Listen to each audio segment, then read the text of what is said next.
Hi everyone, TG Wolff here. Today we welcome Jason Little to the Mysteries to Die For stage. I'm psyched to bring you his story today, and I hope you enjoy it as much as I did. Jason's debut novel, Narcolepsy, is in its finishing stages, and he has a collection of short stories currently available on Amazon, which can be found at jasonlittlewriting.com. The link is in the show notes.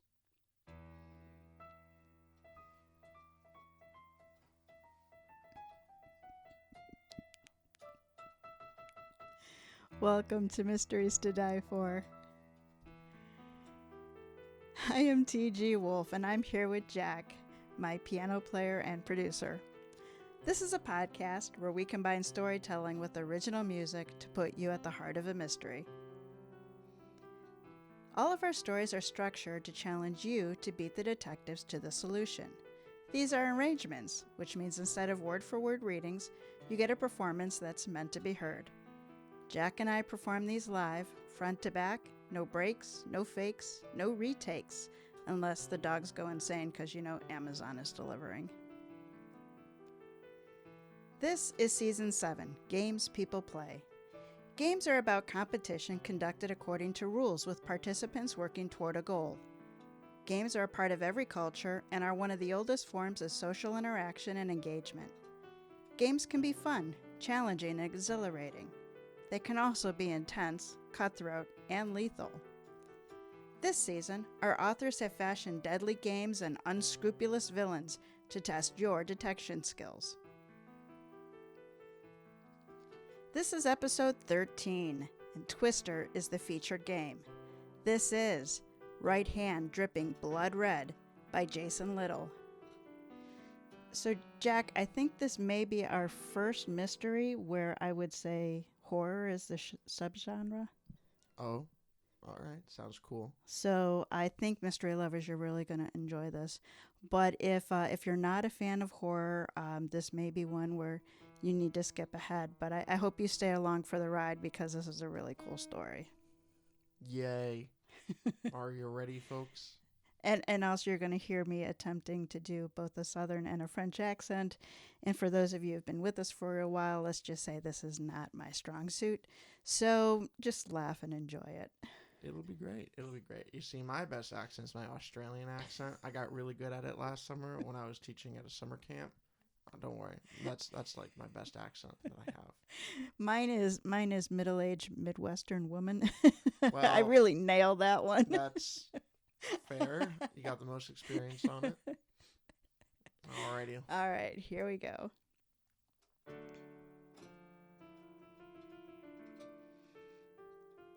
Knockout_Kitty. A cloudless blue sky houses a sweltering yellow sun. The necks of the competitors standing in line beside the pristine green landscape are turning a bright cherry red. These are fitting colors for the International Twister competition being held at the Renaissance Schaumburg Convention Center Hotel all weekend long. Peter switched off his recorder and cursed. "Too wordy," he uttered. "Hey, y'all, I'm Abby Tinsdale, knockout_Kitty from Dallas," said a thin, pale girl with dark braids, standing in line behind Peter. "I'm gonna win this competition." Peter held the recorder to his own lips. "Good morning, Abby. I mean Knockout Kitty." "_," she corrected. "Right," Peter said. "I'm Peter Carruthers, games reporter for the Chicago Sun-Times. You're gonna win? I love your confidence." Abby had one of those obnoxious Southern accents that doubles single-syllable words. "Oh, I am," she said to Peter. "I have exactly what it takes." "What's that?" Peter asked. "The 3 L's," said Abby. "Long, lean, and limber. Watch this." She bent forward, touched her chest to her knees, and then stood straight up, adding a hop to her step like a gymnast completing a routine. A reverberating burp wafted over Abby's shoulders, wiping the smile from her lips. All attention turned to a rotund boy standing in line behind her with dirt-caked skin and sandy blonde hair. Peter spoke into the recorder. "You're Henryk Gajski from Krakow, Poland, TikTok handle The Garbage Man.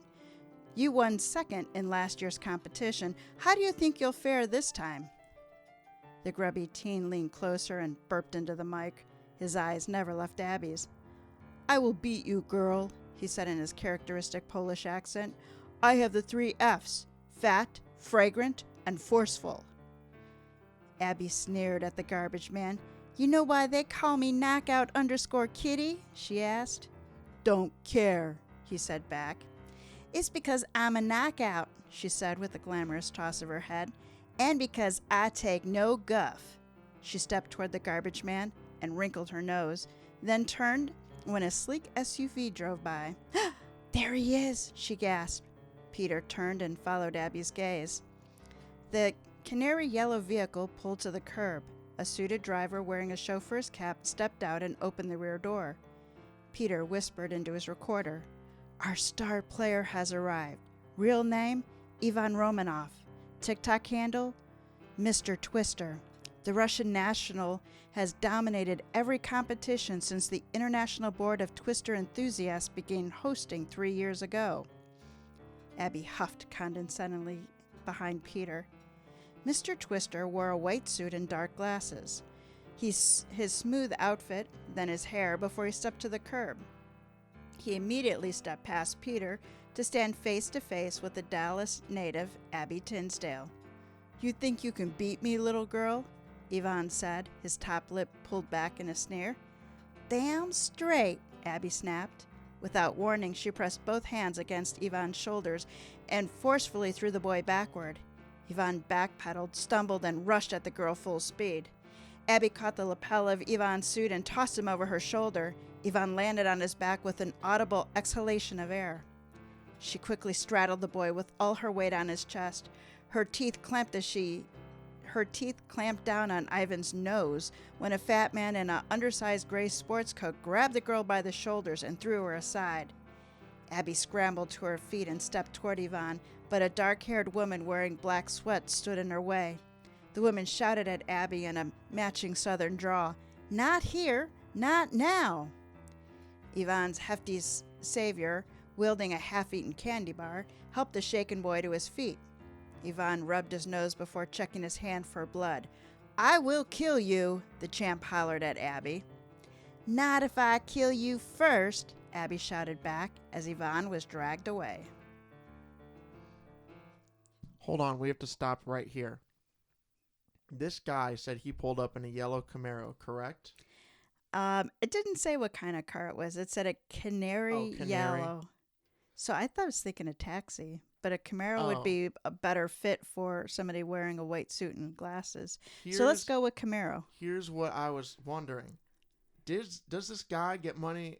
Where is this money coming from? I like to assume it's that these Twister competitions just like make bank for this guy.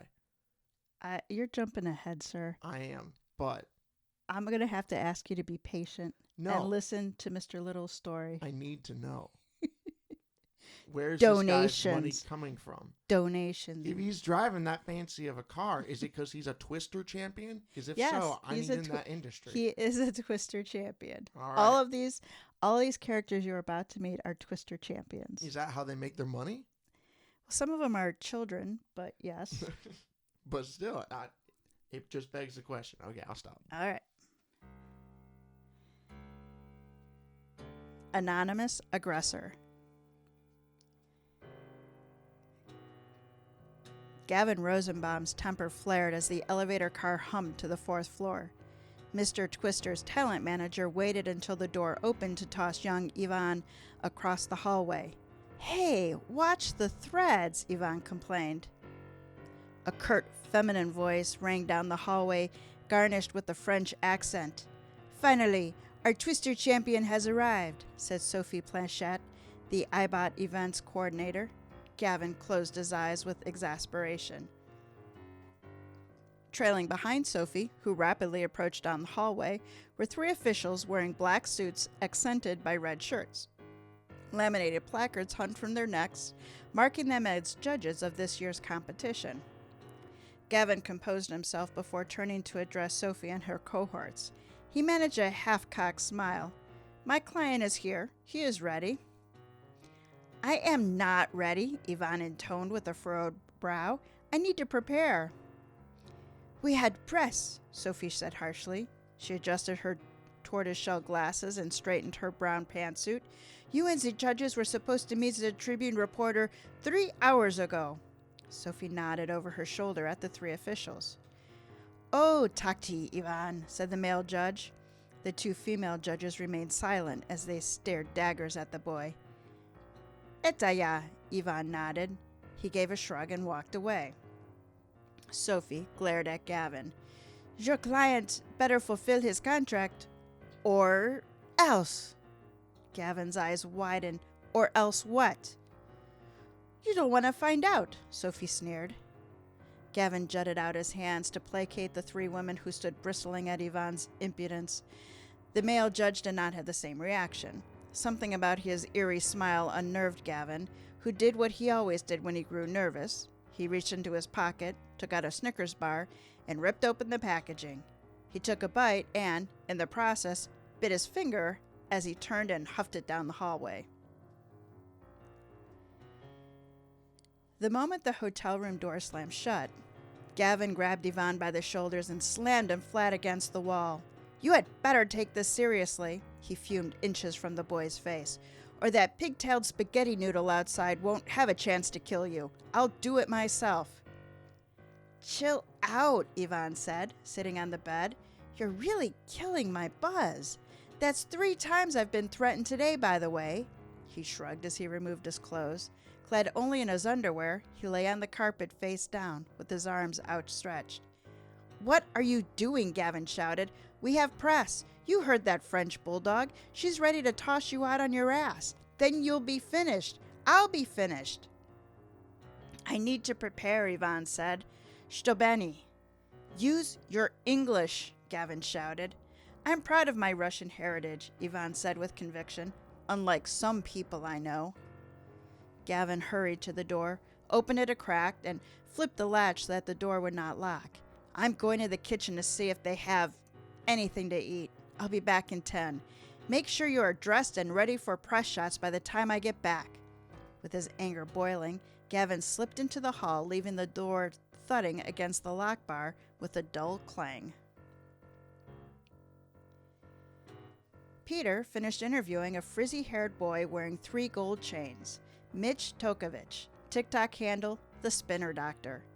The lobby bustled with competitors and their families. The line to the front desk was longer than Peter preferred, so he decided he would check in later.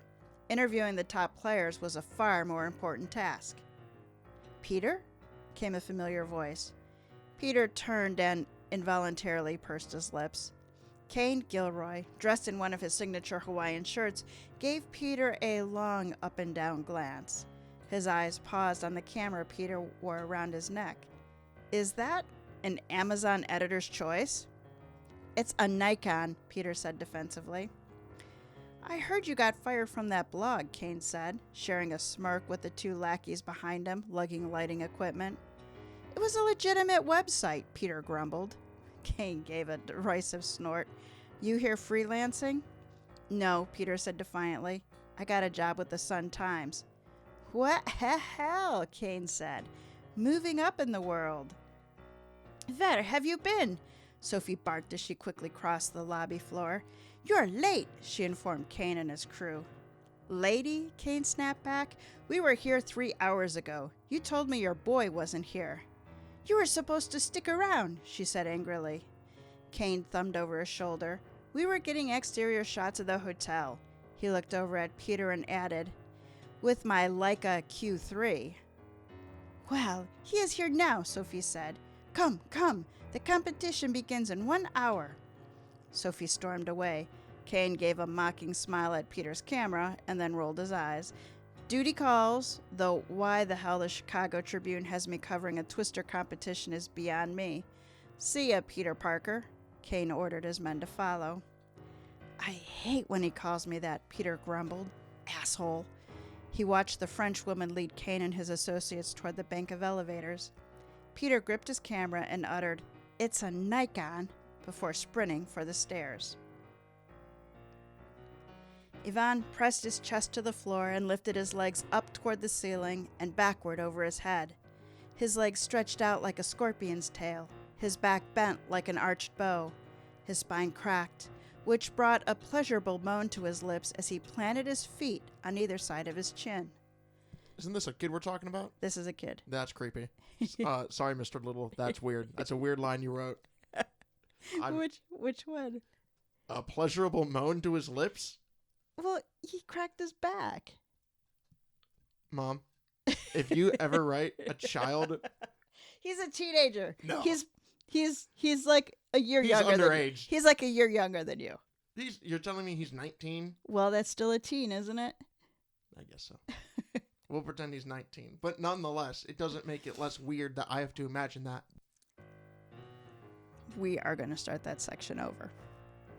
Ivan pressed his chest to the floor and lifted his legs up toward the ceiling and backward over Don't make me listen to it again. You did that on purpose. Don't read it again. All right. The hotel room door opened. "Do not disturb me," Ivan said, his voice strained. "I'm in the zone." Something shiny fluttered to the floor beside him, reminding him of a wayward leaf falling from a tree.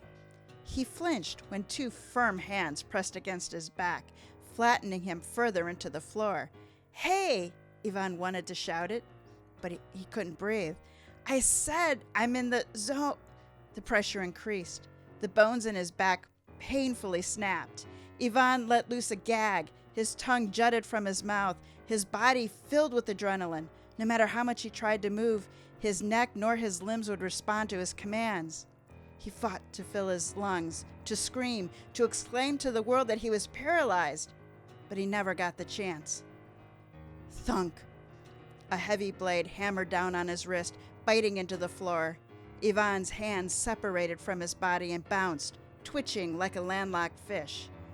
Ivan could only watch, breathless, as a stream of blood, no longer confined within the narrow walls of his radial artery, spurted and sprayed the back of the hotel room door.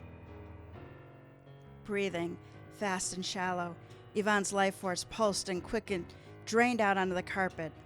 Knowing this was the end, he looked to the side and saw what had landed beside him. It was a Snickers wrapper, the white interior still stained with the remnants of chocolate from the bar it had once contained. Peter slipped out of Mr. Twister's room as teenagers and their parents filed past. No one paid him much attention as he flattened against the wall. He smoothed his frizz hair, wiped the spittle from his mouth, and then quickly tore down the hall toward the stairs.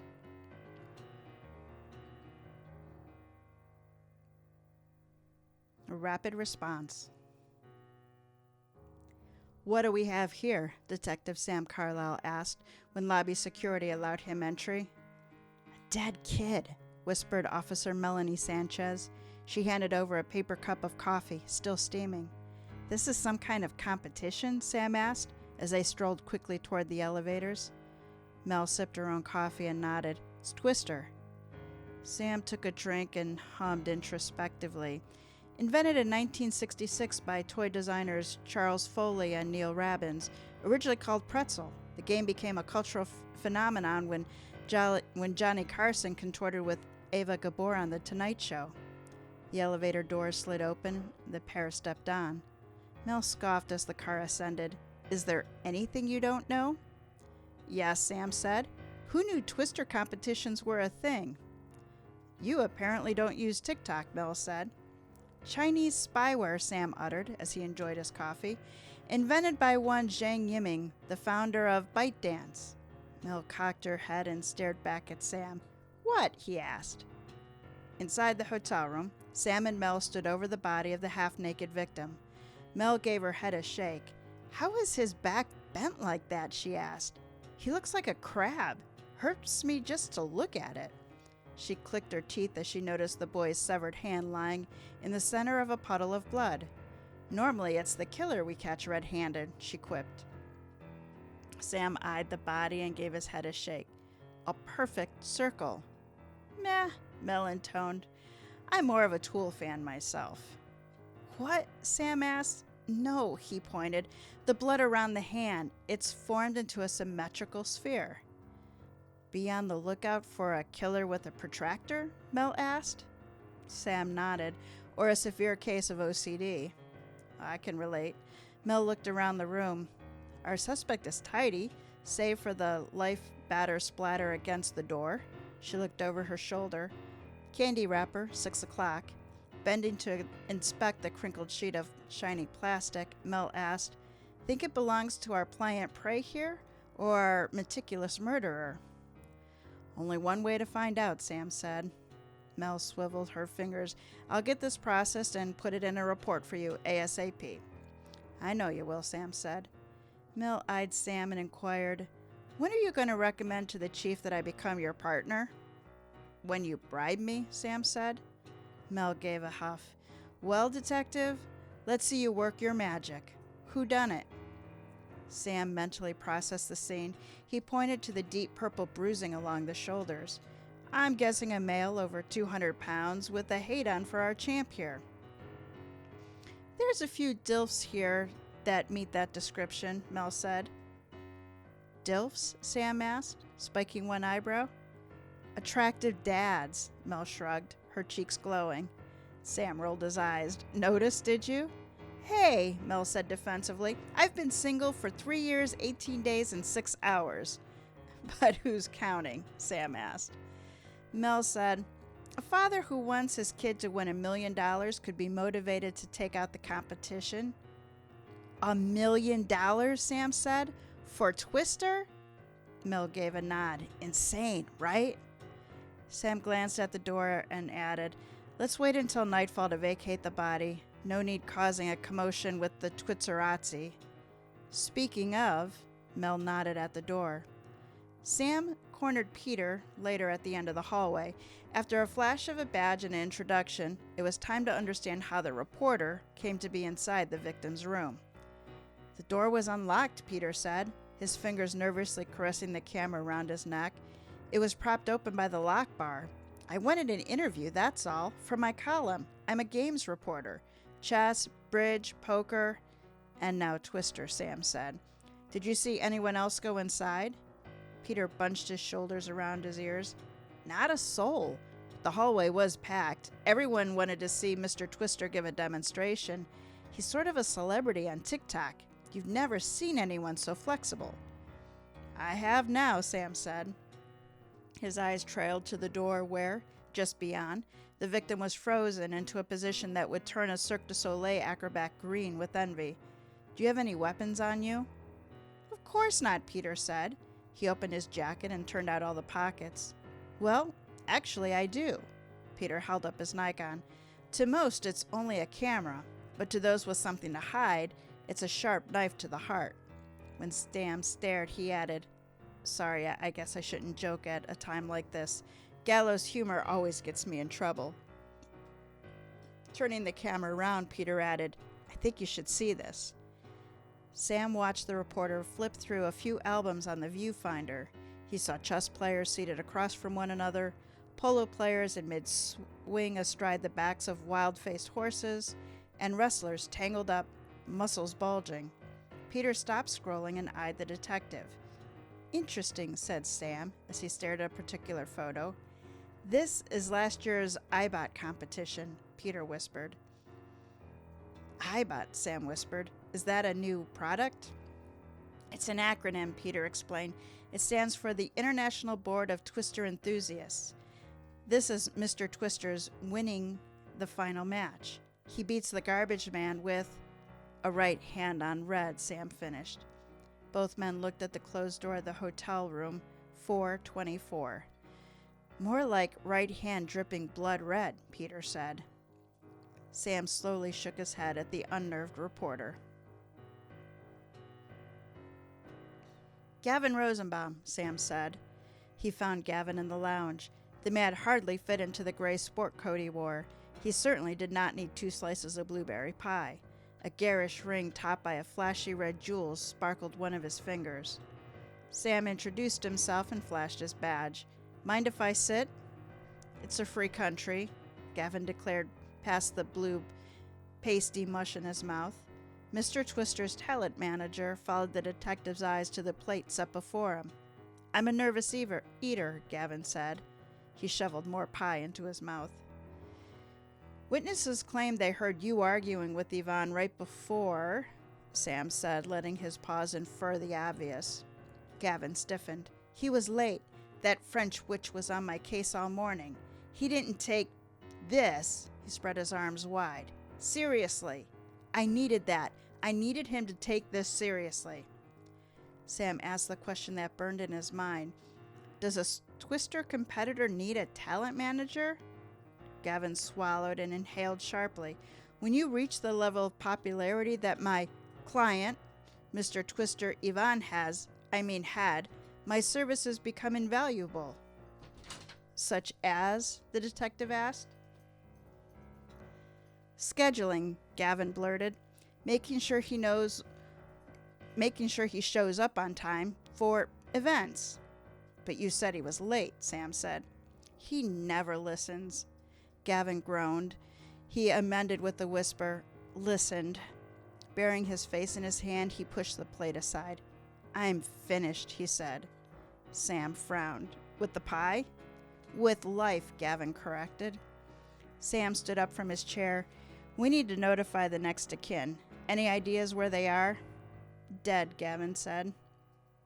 Sam was about to step aside from the table when he noticed the bulge in the big man's coat. What do you have in your pockets? Gavin shrugged. Snickers bars. Like I said, I'm a nervous eater. We are not canceling the competition, Sophie said sternly. Sam spoke to Sophie outside the hotel manager's office, where he was recently informed that the cameras were out of order. Of course they were. Sophie continued, No one is the wiser that the boy was killed. We have moved competitors from the 4th floor, and I sent the reporter for the Tribune home without his press shots. Everyone was downstairs preparing for the games to begin. We have dodged a bullet. And besides, people have traveled far and wide. The competition will go on. Sam gave a dubious shake of his head. Wasn't he the champ? Won't people wonder? Ask questions? Food poisoning, Sophie said with a dismissive wave of her hand. Easily explained. Where did this $1 million prize come from? Sam asked. Anonymous donors all over Illinois and elsewhere, Sophie answered. Sam decided to cut the theatrics and go for the kill. Witnesses saw you and the judges standing outside the victim's rooms moments before the body was discovered. Word is, you are mighty angry with them. Sophie huffed. I run a tight ship. She cocked her head and added, Are you implying that I am the murderer? Sophie laughed. All due respect, she said with a look of disgust. You suck at your job. Now, if you'll excuse me, the first leg of the competition begins at 12. Sam checked the clock on the wall. It was 1:45. He hated Sophie's metaphor. As far as he was concerned, a leg to stand on was the very thing his case severely lacked. Sam stepped up to the judges' table, where a male judge and 2 silver-headed females were in deep conversation. Can I ask you a few questions? Sam said, after introducing himself with a flash of his badge. The male judge laughed heartily, and the 2 women joined in. The 3 spoke in their native language as if he were invisible. Sam figured they were speaking Russian or maybe Ukrainian. His knowledge of Eastern European languages was limited. A man announced over the loudspeaker that the competition would start in 5. As competitors poured in through the doors on either side of the room, Sam decided to go searching for a translator. You liking it so far, Jack? Yeah, it got weird for a minute there. You just didn't like Mr. Twister cracking his back. Yeah, it was weird. And then for a second, it was weirder as a big heavy man pushed him flat against a wall. And I went, whoa there, Mr. Little. I don't know what you're making it. I don't know what's happening. I don't think he was pushed against the wall. He was pushed down against the floor. Yeah. Yeah. Well, sorry. Maybe I heard what I thght was going to, be read, I think you heard what you wanted to hear. No, wanted to hear is not the phrase. I avoided that one on purpose. I avoided that phrase very deliberately. But anyway, no, that's pretty cool. Child lost his hand and then died of blood loss, I assume. Once again, child. I think you're overemphasizing the age. He was a child. Okay. You ready to go on with insidious intent? Insidious intent. All right, let's go. I gotta figure out a new chord. Pick a note. A. That's boring. All right, fine.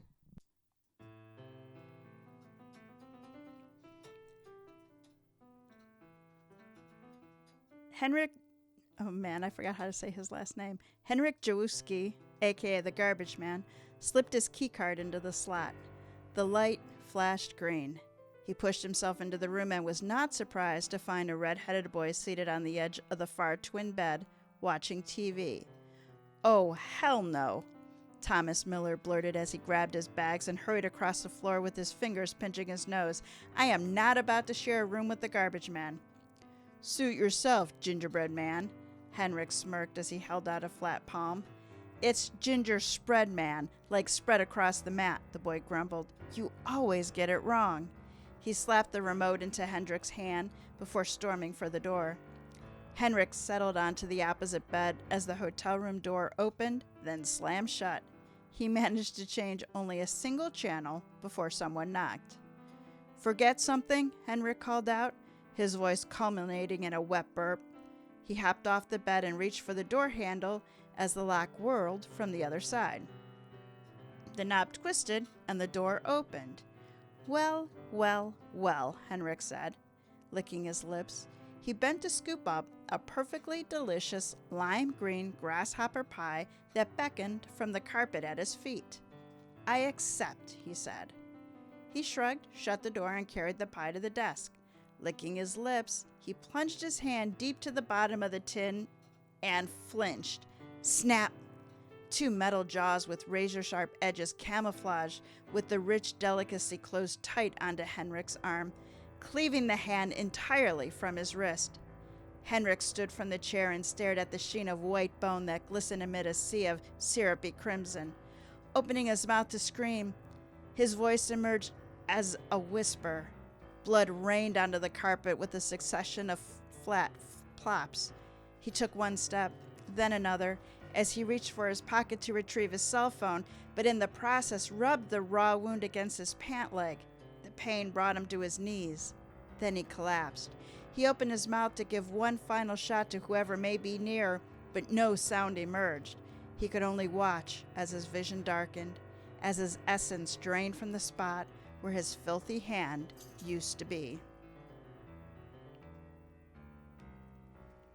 Dude, what is this story? I told you, it was horror as a subgenre. Yeah, what? I almost feel like we're doing it wrong.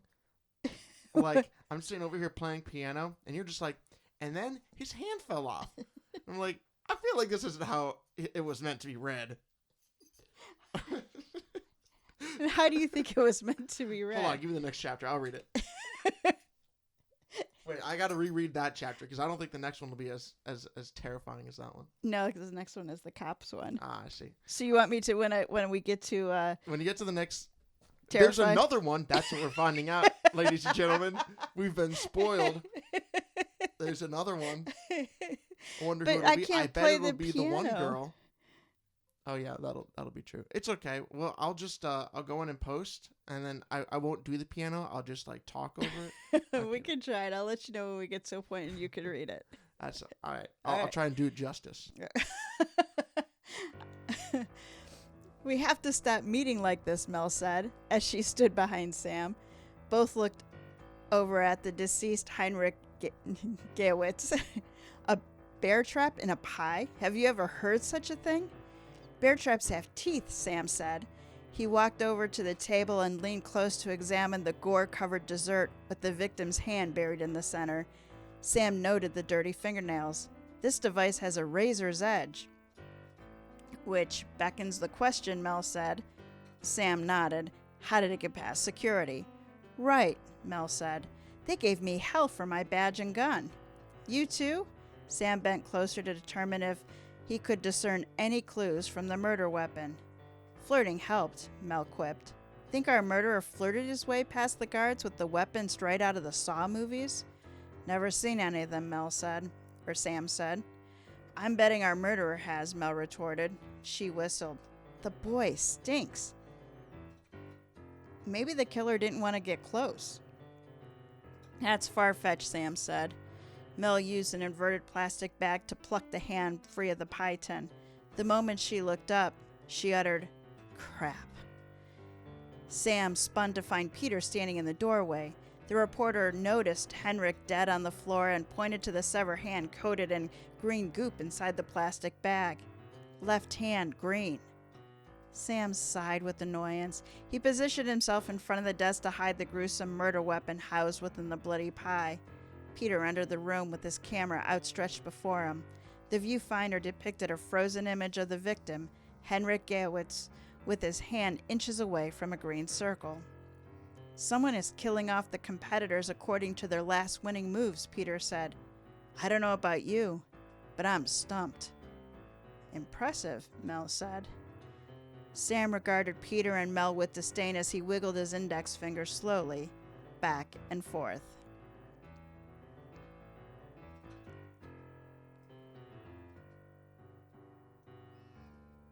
I will say, I think it's impressive that like this kid was described as being kind of fat. Yeah. And yet he got second place in like this $1 million World of Twister Championship. Well, he stunk. Like literally. Is that his big like advantage? Yeah, that's what I remember at the beginning he said wasn't like farting one of his secret powers or something. Something. I don't know. Okay. Noteworthy nuance. The clock struck 1. Pairs of teenagers and a few adults faced off on the crinkled plastic mats that stretched from wall to wall. Sam had his cell phone pressed to his ear. 2 kids, he whispered into the receiver. So far, we've managed to keep things quiet, but this competition needs to be shut down. Sam dropped his mouth open. But Chief! He lowered his head. I got it. Applause erupted around the twister mat closest to Sam. A lanky girl wearing double braids and overalls jumped to her feet and shot her arms over her head as she drank in praise for her adoring fans. The electronic board in the corner indicated that her name was Knockout_Kitty. Her defeated opponent still sat on the mat where she fell, her face contorted with disappointment. Sam watched as the winner flashed a double thumbs up to an attractive woman bearing a stark resemblance seated with the other adults. Figuring the woman to be the girl's mother, Sam made his way over. As luck would have it, the seat beside her was empty. Mind if I sit down? Sam said. He could not help but stare. Have we met somewhere? The woman gasped and faced the opposite direction. She thinks I'm hitting on her, Sam mused. Is that your daughter? He asked. Yes, she said. Her drawl was thicker than a Lululemon sweatshirt she wore, which was hardly summer wear. That's quite an accent, Sam said. Where are you from? Dallas, she said without looking. Texas. I've heard of it, Sam said, and he pointed. She's good. Abby's the best, the woman said, and she's gonna win. I'm Sam, he said, jutting out a hand. Julia, she said. Then without warning, she shot to her feet. Dermo! What was that? Sam asked. Nothing, Julia said. That accent is mighty slippery, Sam said. As he stared at Julia, who appeared distraught, something about her ear caught his eye. He furrowed his brow and thought, cauliflower ear, before his attention diverted to what had Julia so concerned. You want to read this next chapter? Would I ever? Hold on, let me get my microphone ready. I feel like I should attempt to play the piano, but I'm sure that would only be punishing our listeners. Oh, don't worry, everybody. You're in for a treat. You get to hear old Jackaboy. And he has not prepped reading this, so. That is also true. And so we're trying to hand the computer around. All right, are you ready, ladies and gentlemen? Let's see what the lowest voice I can get is. That still sounds normal. The spinner doctor jumped up and down. Wait, sorry. Another attack. That didn't sound right, did it? That didn't sound right. The spinner doctor. Okay. You ready? I'm not. The spinner doctor jumped up and down with arms raised after having defeated Knockout_Kitty. Sam was about to tell Julia that her dexterous daughter had some competition when the woman leapt out of her chair and ran across the gym. "I will kill him." Sorry, that's a great southern accent. "I will kill him," she shouted. Sam took a step forward to defuse the situation, but stopped mid-step. Several adults stood between enraged Julia and white-faced the spinner doctor. The boy, seeing that he was no longer in danger, turned to bask in his most recent win. That was when Sam spotted a sweaty Gavin elbowing his way through the crowd. Sam watched the talent manager wrap an affectionate arm around the spinner doctor and lead him away from the fracas? The fracas, while whispering something into the teenager's ear. The spinner doctor's face clouded over before he shoved Gavin away with the resounding "No!" Then he promptly exited the ballroom. Gavin gave chase. Sam joined in the pursuit just as a buzzer sounded, signaling an intermission. Competitors made their way into the hallways on either side of the ballroom. Sam moved against traffic. He eventually found himself traversing an empty hallway. The moment he rounded a corner, he was confronted by knockout_Kitty, her face tight with shock. The girl stood statue still in the center of the hall with a blood splatter on her hands, her shirt, and her face. "He's dead!" the girl blurted out. Oh, wait, that's supposed to be a southern accent. "He's dead!"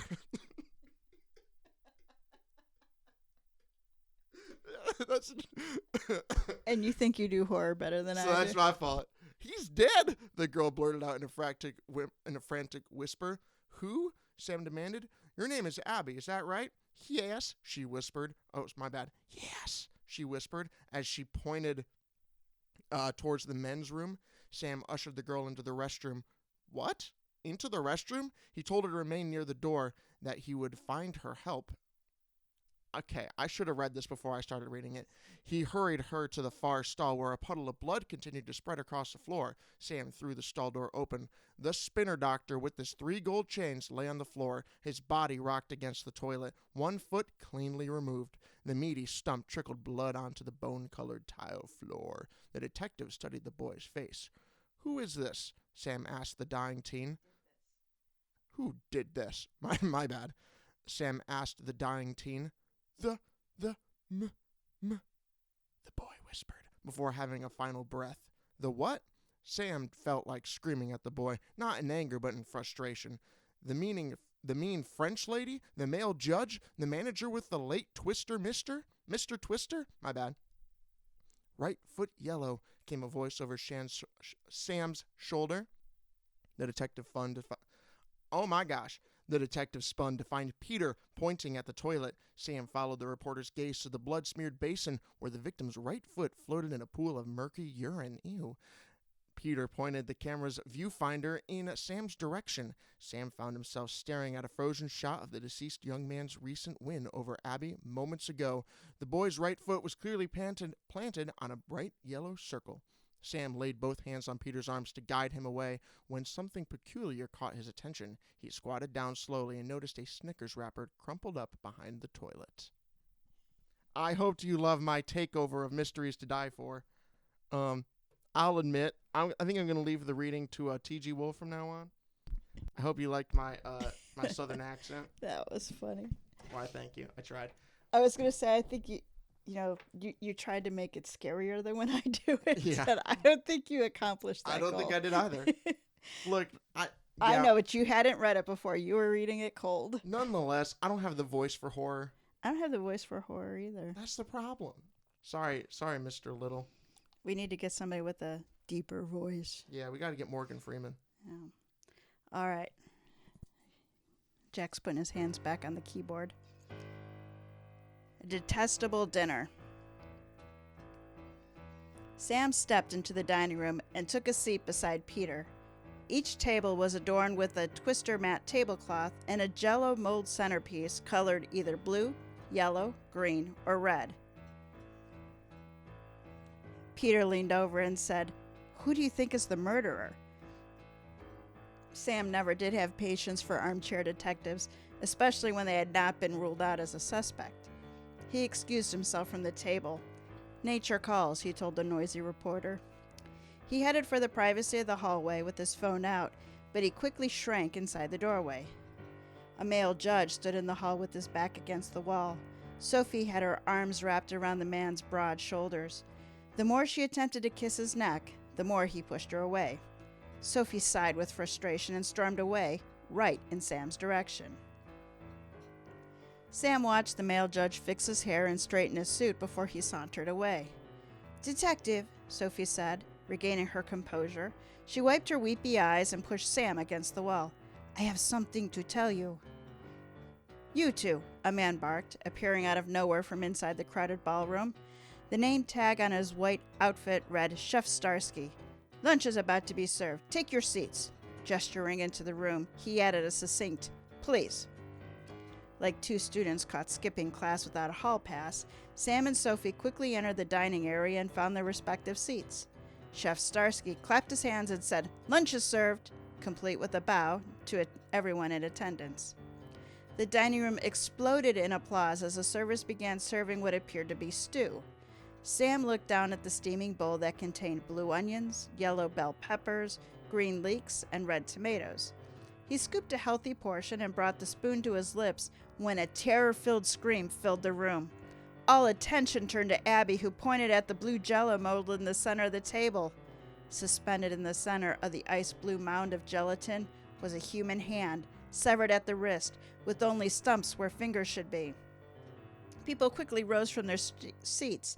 Starsky hollered for everyone to sit down. "Detective," Peter said, while nudging Sam in the side. "Detective!"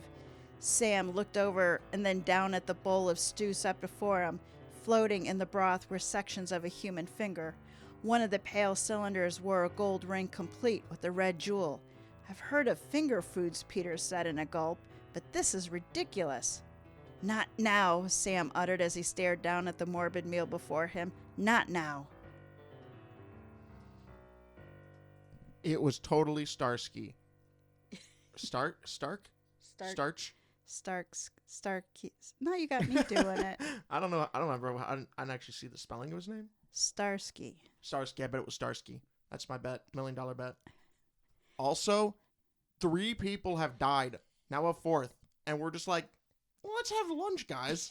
Let's all sit down and have a nice family lunch. The other people don't know that the other people are dead. Yeah, but also the police are just like, you're right. We can't stop you. We can't say, hey, 3 people have died in here. We just got to let you go eat lunch, guys. My other thing is I'm pretty sure you said blue onions, and I don't know what a blue onion is, but I want one. I did say blue onions because that's what it was written. And really? Yeah, we're going to have to look that up. I'm going to have a blue onion. Actually, I'm not going to have a blue onion. I've heard of purple onions. Right? That's what I thought it was going to be. But anyway, cool. Let's keep going. Okay. Irate informer. Sam rapped his knuckles on Gavin's hotel room door. With his other hand, his cell phone to his ear. "Damn it," he cursed. The chief would not pick up.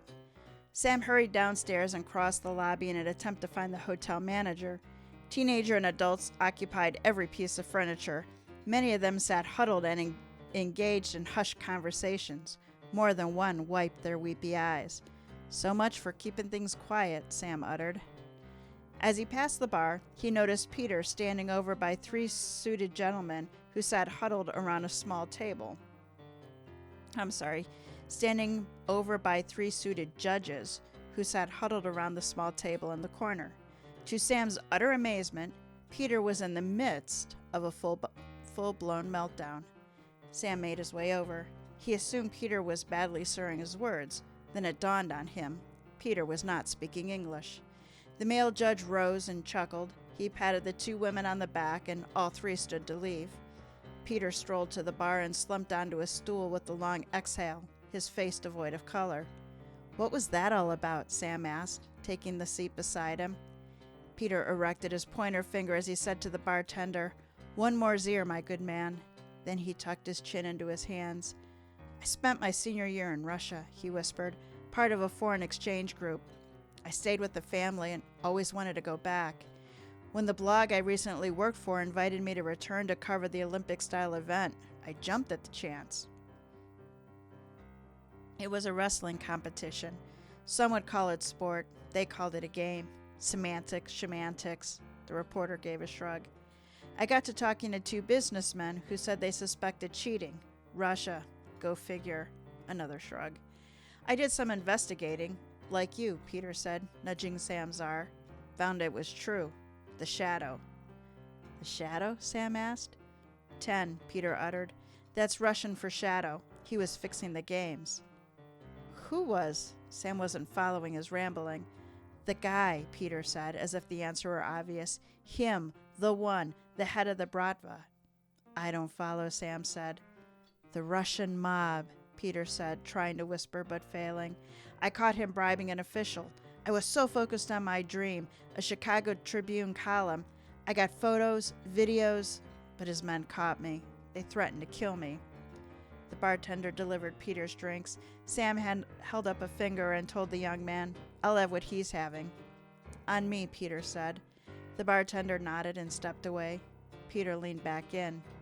You know what they made me do? Sam shook his head. They took me to a mansion. They blindfolded me, and a pair of strong hands shoved me through a back door. I found myself in a forest. I thought they were letting me go. I took one step and snap. Peter slapped the bar, drawing looks from other patrons seated nearby. It was a bear trap. Razor sharp. It would have taken my foot clean off. You don't say, Sam said. Peter nodded. I managed to catch the rising sun glinting off the blades. That's how I was able to walk a clean path. They hunted me, with guns and dogs, but I managed to find a fence, and it was topped with more razor wire. Peter lifted his shirt to reveal dozens of jagged scars that literally ran across his torso. Sam said, Good thing you got away. Peter shrugged but added with a shake of his head, Hardly. I was greeted by a couple of goons the moment I landed at O'Hare. They forced me to plagiarize my column. They said they'd kill me. I lost my job, which is what they wanted. The only reason I work for the Sun-Times is because the editor is my brother-in-law. My ex-brother-in-law. I'm divorced. Sam laid a hand on Peter's arm, who, at that moment, burst into tears. I lost my job, my reputation, my wife. My son hates me. 10, Peter said before pointing back to the now empty table. That is who's killing those kids. The judge is 10, Sam asked. The shadow? Sam took a sip of his drink, which proved to be ungodly strong. But why is he here? He asked Peter. Why is he judging Twister? It makes no sense. Don't you see? Peter demanded. It makes perfect sense. $1 million prize? The Shadow is known for putting up extravagant rewards to lure suckers into betting. Is anyone betting on this competition? Peter bunched his shoulders around his ears. I don't know. My reporting days are over. Not yet they're not, Sam said. He slapped a hand on Peter's shoulder. Give me your camera. It's a Nikon, Peter said with conviction as he handed the device over. Sam felt his adrenaline surge as he began to fumble with the controls before growing frustrated. He handed the camera back over. Show me those photos again. Which one? Peter said, his face contorted in confusion. All of them, Sam demanded. Standing off the stool, he fumbled, getting his phone out of his pocket. Was he already drunk off of just a single sip? Mel, he said into the receiver, how would you like an assignment that goes beyond grunt work? I need backup. The chief is stonewalling. After the end of the call, Sam dialed one number he thought he would never use. Judge Wallace, I have a case I think you might be interested in. All right, Jack, we're at the deliberation. I still think it was the chef. Before we get into it, I want to remind people that Mysteries to Die For remains ad-free. And in exchange for not making you hit the fast forward button, support our authors by checking out their backlists and picking up a title. This week is Jason Little. He has a collection of short stories currently available on Amazon, and they can be found on his website, jasonlittlewriting.com. Hi, Jason. I told you this was a cool story. It is. Would you agree that it is a mystery with a horror subgenre? Yeah. I really have no idea who the bad guy is, I will say. You know, like, we know, look, okay, I'll let you do your deliberating. Okay. Before I give you my answers. It isn't all fun and games for Detective Sam Carlisle. The bodies are stacking up. Ivan Romanoff, a.k.a. Mr. Twister, Henrik, I cannot say Henrik's last name, so we'll just say Henrik, a.k.a. the Garbage Man, Mitch Takovich, the Spinner Doctor. Here are the people we've met, at least the ones that are still alive. We have Peter Carruthers, reporter for the Chicago Tribune, who seems to be in the wrong place at the right time. We have Abby Tinsdale, a.k.a. Knockout Understore Kitty, competitor from Dallas who intends to win. Gavin Rosenbaum, Mr. Twister's manager who eats his stress. Sophie Plachette, the IBIT event coordinator who demands that things run on time. And Julia Tinsdale, Abby's mother, with the sometimes Texas accent. There's sometimes Texas accent, Texas. you know. Sorry. You said Texas, so I'm going with Texas. Have you paid your taxes yet? All right, so here's the facts that Sam is working with. The victims are being killed in a manner consistent with their last Twister winning moves. With the $1 million prize, it's a very competitive field. Mr. Twister's back was broken and his hand cut off. Interesting. There was odd bruising along his shoulders that indicates that someone went overboard with the chiropractic readjustment. Gross. So yeah, he had like small bruises on the backs of his shoulders. Yeah. And a Snickers wrapper was found at the scene. Gavin. The garbage man was killed with the device Peter Carruthers reported was used by the Bratva, a.k.a. the Russian mob. So that was the bear trap, but like razor sharp. Mm-hmm, mm-hmm. The spinner doctor was found with his severed foot submerged in a filthy toilet. Gross. With a Snickers wrapper behind the basin. His last words indicated that a murder mystery had yet to be solved.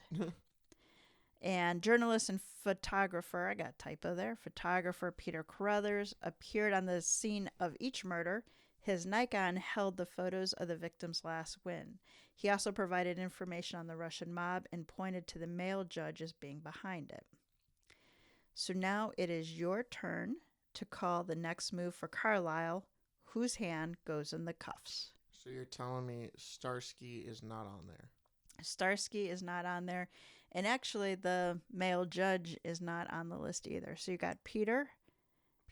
Abby, Knockout Kitty. I don't think it was Abby or Peter. Gavin. Might have been Gavin.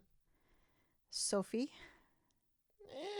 And Julia Tinsdale, which is Abby's mom. Yeah. Now, Julia is strange. Why is she faking an accent? I mean, here's the thing. She's like faking an accent, but her daughter really has it. So, like, is she just faking it because it's here? Or does, like, the daughter know she doesn't really like that? You know? It's either Sophie or Julia, right? Like, I mean, or Gavin. Or, you know, I'm kidding. Gavin seems too obvious. They keep pointing to the rapper. Yeah. Snickers. And, you know, I don't like choosing the obvious choice. So, well, if it's him, screw you, Mr. Little, because you made it too easy. And, you know, if you make it too easy, I can't get it. It has to be, like, stupid hard. That way, every little thing makes sense. So, I don't think it was good old Gavino. Fake accent lady, there's something to be revealed still there. We're obviously assuming she's Russian. But isn't Sophia also Russian? She's French. Was my French accent that bad that you thought it was Russian? No, I just forgot. Oh no, she's French. Well, we haven't heard much of her since the beginning. Yeah, she just complained when Mr. Twister was late and the show must go on. Yeah, but she learned that people died and was like, "Yeah, let's keep going, guys. It's fine. We have money on this." Right. And that attitude kind of makes you go, well, you know, a sane person would say no, but is this person insane because she's killing people, or is she insane because she's just Mussolini and needs to have all the trains on time kind of thing? And she was trying to make out with the judge. Make out? Wasn't it described that she was hanging on the male judge's shoulders and trying to kiss him? Oh. He kept pushing her away. I guess I missed that. I do remember that. I just didn't know that was her. Yeah, that was her. Huh. Well, that's odd, but I don't think it was her. So I'm going to have to go with Sophia. Well, no, Julia. Julia? Okay. Hold on. I got my names mixed up. Sophie is the French event coordinator. Okay, so not her. Julie is Abby's mother with the sometimes Texas accent. I'm going to go with Julie. Okay. Granted, none of it makes sense. It could be Gavin. It could be any of those three. Those are my big three. If it's a different person, well, butter my biscuits because I got that wrong.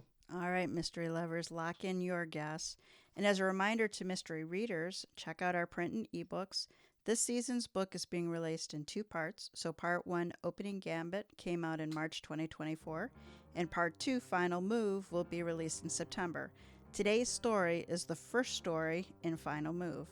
Buy one for you and a mystery lover you love. The dimes and quarters from the book sales do support the podcast and keep Jack in tacos and headphones and the occasional adapter. Don't you want to own Detective Connolly? This season's one is top notch. Don't worry, guys. I put a lot of time and effort into it, and I have to reread it still, but it's top notch. All right, so here we go with dazzling deduction. Sam experienced a bout of deja vu as he stood... Sam experienced a bout of deja vu as he stood once more before Gavin's hotel room door. Mel stood beside him. "I won't let you down," she told Sam. "Thank you for that call. I've been waiting for this for a long time." "I know you have," Sam said. "And I know you won't." To the spiky-haired manager standing behind them, Sam ordered, "Open this door. We have a warrant." Sam and Mel stood aside as the young man used a master keycard to open the door. Sam did not hesitate to throw it open, his gun drawn. "Shit, we're too late." "Dead in bed," Mel quipped. The 2 officers stepped up to one extremely dead Gavin Rosenbaum. The man's head rested against a blood-soaked pillow. A deep gash revealed the mangled contents of his throat. The blood-soaked comforter glistened underneath. Sam pointed and Mel nodded. "Jello," she said. "Where's his left hand?" "I think you and that reporter might be related," Sam uttered as he looked around. Another tidy crime scene. "Our OCD killer strikes again," Mel added. "There's something in his pocket." "Snickers bar?" Sam asked. "Looks like a passport," Mel said. She used a gloved finger to carefully pluck out a series of documents. She promptly gave them to Sam. "Just as I suspected," Sam said. He flipped through the Russian passport that had photos tucked inside. "Alexei Romanov," he said, speaking his thoughts aloud. "Father to none other than Mr. Twister himself." He handed one of the photos to Mel that showed a strapping young Ivan with his arms and legs splayed over a twister mat. "I do see the resemblance," Mel said. 100 pounds ago. Sam unraveled a note he found inside, and he read the words out loud. "Mr. Detective, I am not who I appear to be. My name is Alexei Romanov. I once worked as a lieutenant in the Bratva." Sam looked up at Mel to provide an explanation. "It's the Russian mob." He continued reading. "I have no self-control. My gambling got the best of me and I fell into deep hole, $50,000 deep. I could not pay and came to America to start over. But he followed me, the shadow. I thought he was a myth. Story said he was not real, that a committee runs the Bratva, like the Ibet runs Twister. But I know now that he is real, and my life is in danger. I wanted to win the competition, for my son to win, and to pay off my debt, to save myself and my boy. But my boy was taken from me, and now I have nothing left. You should know that the killer of my son is none other than..." A blood splat obscured the final reveal. "Damn it," Sam cursed. "Russian mob," Mel said. "Hey, don't you have a friend that works as a Fed?" Sam looked up from the letter. "Good call." "Hey," Mel said with a wink, "you're not the only one with the rock-solid memory. For example, I have not forgotten that you haven't asked me out." Sam got his phone out and began searching through his contacts. "I don't dip my pen in company ink," he mused as he put the phone to his ear. Mel bounced her shoulders. "Your pen might like it." As ringing sounded in his ear, Sam said, "Only you would talk romance with a dead body inches away." Gross, dude. Who's writing this? "Jason, he's not the only one who's growing cold between the sheets," Mel said with a wink. Sam covered the receiver and told his horny partner, "I know who the murderer is. We need to find Sophie, stat." Speaking into the phone, he said, "Johnny, it's Sam. It's been a long time, but I need a favor." Dude. That was so gross. Also, it might be Sophie. I was thinking, why is it so organized? Well, Mussolini loved it organized, so maybe it was her. No, you're locked in on Julia. You have to suck it up to the end and find out I what know. happened. I'll still be counted as wrong on the counter, but still. All right, here we go. Intrusive interruption.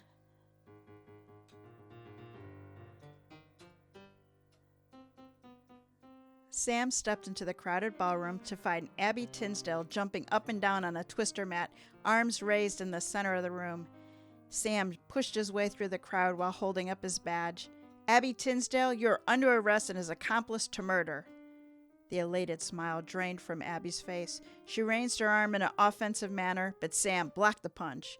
He had a single cuff around one wrist before restraining the other in a rapid fashion.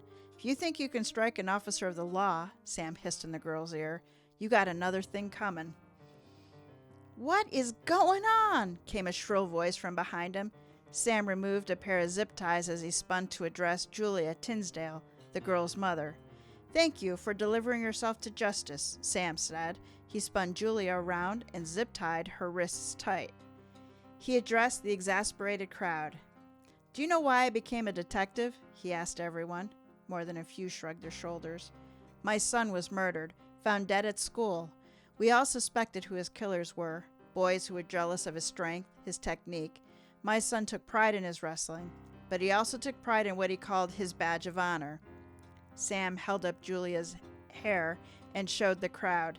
Hematoma oris, which is caused by blood pooling between the ear cartilage and the skin, colloquially known as cauliflower ears, the mark of a wrestler who knows the value of adding pressure to an opponent, and the badge of honor for those who never, ever quit. Sam raised one of Julia's sleeves, revealing an arm devoid of body fat. Julia's muscles bulged. She's a champion wrestler, strong enough to break a back and cleave a limb, Sam announced to the shocked onlookers. Or break your face, Julia said. Her Russian accent laid bare like the sinewy muscles on her arms. Julia scowled. I will kill you. I will kill you all. Charming, Sam said. At that moment, federal agents in khaki pants and blue shirts stormed the gym. Sam held on to the struggling Julia and Abby with relish as his phone began to ring. Sam, it was Mel. You should see this. Sam and Mel stood beside a spiky-haired manager as they peered into the open janitor's closet. Sophie sat inside the small enclosure, or what was left of her, her right arm wrapped around the yellow mop bucket. Her head had been severed, the skin barely frayed around the edges of her neck. Her head rested inside the bucket, half submerged in murky water, her once radiant eyes now gray and lifeless. Clean kill, Mel quipped dryly. Seated in the manager's office, Julia and Abby struggled to be free. Men in blue, along with Sam and Mel, stood before them. Outside in the hall, Chef Starsky, the three judges, and the head of the IBOT security were all led past the office doorway in cuffs. My name is Karina Krakoff, the woman once known as Julia sneered. Mel leaned over and whispered to Stab. Figures, a Russian Karen.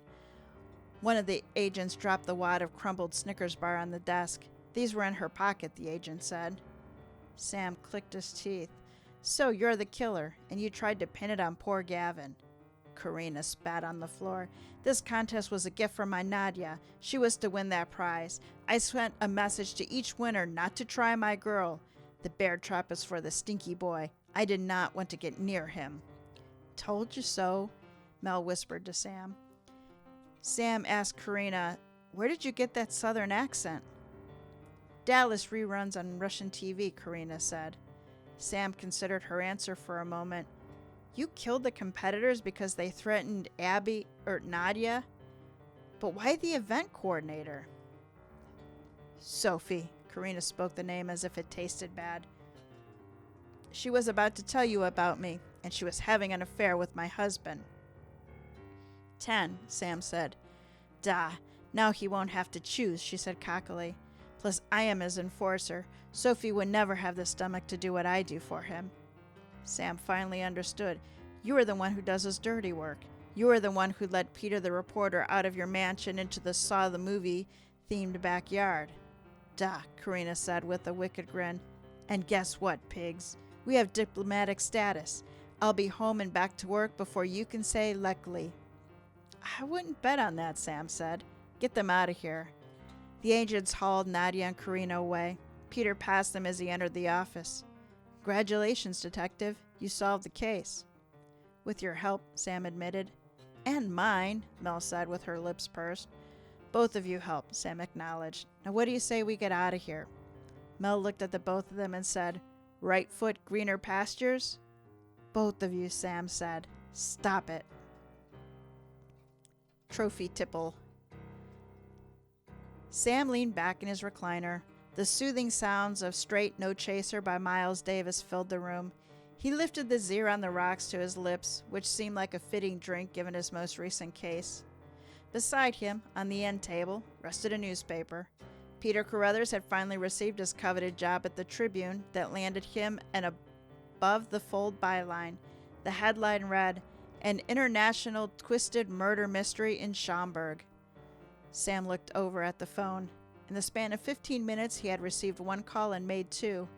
The inbound came from the governor, inviting him to a gala where he would receive the Medal of Excellence for his bravery and commitment to justice, and be offered the role of chief of the Schaumburg Police Department. Sam looked over at the photographs that featured in Peter's story. The first of a dual outbound call had been made to Peter, the reporter himself. The black and whites had been taken with the man's brand spanking new Leica Q3, which meant nothing to Sam. The first image showed the chief of police being arrested aboard a party boat amid scantily clad women and a few others. The others showed a stocky man, wiry woman, and their stick-thin daughter being arrested in the middle of a crowded airport. In America, Karina had received a slap on the wrist for her part in the murders due to a pesky law known as diplomatic immunity.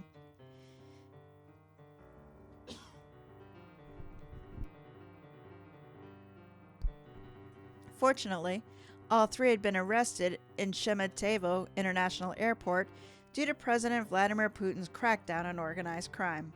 The Krakow family was subsequently sentenced to hard labor in frigid Siberia, according to Peter's exposé. The $1 million prize went to a boy with a mop of red hair named Thomas Williams, a.k.a. the Ginger Spread Man, who planned to use the money to start a Twister-themed scholarship at Chicago State University. Sam finished his drink and smiled. The last phone call had been to Mel. As a celebration, Sam would be taking her out on a date this coming weekend. They planned to hit up a movie and dinner, followed by a round of mini-golf. Her last words before they ended the call was, If you're lucky, you might get a hole-in-one. Sam laughed as he set his drink aside and stood to refill his glass. The hop in his step came from his ability to shine light on the mystery figure known as the Shadow. The offer of a promotion did not hurt, but it was the date with the stunning and sarcastic Mel that proved to be the perfect graham cracker garnish on the top of his green grasshopper pie. The end. So you were right. I was totally confident in my decision. Didn't try to go back on it. From one tiny minuscule detail that actually had no correlation with reality. There were a couple other, I guess, little clues buried in there, like that Julia was wearing a sweater even though it was summertime, and she had the deformed ear. Yeah, I noticed the deformed ear part, and I was like, she's got cauliflower ear. Who cares? Like, what does that have to do with it? It didn't occur to me that her being muscular would mean, like, I guess it would make sense. Her being muscular meant she was one of the few characters who could do the muscular stuff that killed, Camaro guy. Yeah, yep. Canary guy. But So you want to learn a little bit about Twister? I would absolutely love to learn a little bit more about Twister. So we had some in this story, but the game Twister was created in 1966, and the original name was Pretzel. Working for the Geyer Company, toy designer Charles Foley and graphic designer Neil Rabins combined their ideas for a game where people were the pieces and a colorful mat was brought into the game. So it was very similar to the one we know today. Foley and Rabins, with the support of their employer, applied for and received a patent which was granted in 1969. Milton Bradley was approached for production, who took on the project, but they renamed it to Twister. Now, Twister did face some controversy from critics, claiming that it was sex in a box. Twister withstood the challenges, expanding sales throughout the world. In 2015, Twister was inducted into the Strong National Museum of Play. Fun fact from the Museum of Play's website, the official Guinness Book of World Records temporarily banned the Twister category's most contestants after the University of Massachusetts and Amherst's massive Twister game involving 4,160 players in 1987. Guinness cited, quote, evidence of officiating inconsistencies, close quotes. Links to both the Wikipedia and Museum of Play links are in the show notes. So a little about Jason Little. So Jason Little has spent the majority of his working years in sales and marketing. He currently sells life insurance where he gets to talk to people about their imminent demise for a steady paycheck. He loves to delve into the human condition and writes in a variety of genres from science fiction and horror to mystery and suspense. When he isn't writing, Jason has a VR headset strapped to his face, or he is sweating to the fitness challenge like 75 hard. He actively discusses work, life, writing balance, and the writing process and other miscellany at jasonlittlewriting.com. He is a native of Michigan and currently resides in Texas. So that wraps up this episode of Mysteries to Die For. Support our show by subscribing, telling a mystery lover about us, and giving us a 5-star review. Check out our website, tgwolff.com/podcast, for links to this season's authors. Mysteries to Die For is hosted by TG Wolff and Jack Wolff. Right Hand Dipping Blood Red was written by Jason Little. Music and production are by Jack Wolff. Episode art is by TG Wolff. Join us next week for Toe Tag, which you all know is the first chapter from a fresh release in the mystery, crime, or thriller genre, and then come back in 2 weeks for our next original story, Sorry, Not Sorry, by Kathleen Marple Kalb, where Sorry is the featured game. All right, Jack, take us out.